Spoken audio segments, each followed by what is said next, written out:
கிறிஸ்துவுக்குள் பிரியமானவர்களே, ஸ்தோத்திரம். நான் படுத்து நித்திரை செய்தேன், விழித்துக் கொண்டேன், கர்த்தர் என்னை தாங்குகிறார். எனக்கு விரோதமாய் சுற்றிலும் படையெடுத்து வருகிற 10,000 பேருக்கும் நான் பயப்படேன். பிரியமானவர்களே, இந்த உலகத்தில் வாழும் அநேக ஜனங்களின் இரவின் தூக்கம் இன்பமாய் இருப்பதில்லைங்க.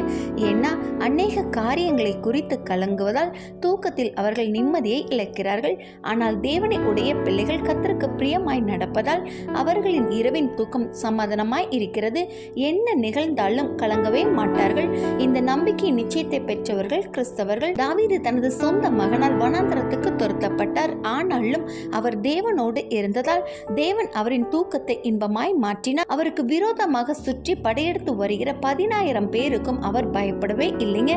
நீங்களும் வாழ்நாளெல்லாம் சமாதானமாய் பயமில்லாது வாழணுமா? அப்பொழுது தேவ சத்தத்துக்கு செவி கொடுத்து உங்களை பரிசுத்தம் பண்ணி கொண்டு வாழுங்கள். அப்பொழுது ஒரு தெய்வீக சமாதானம் உங்களை ஆட்கொள்ளும். அப்பொழுது நீங்க பயப்படவே மாட்டீங்க. ஆமென்.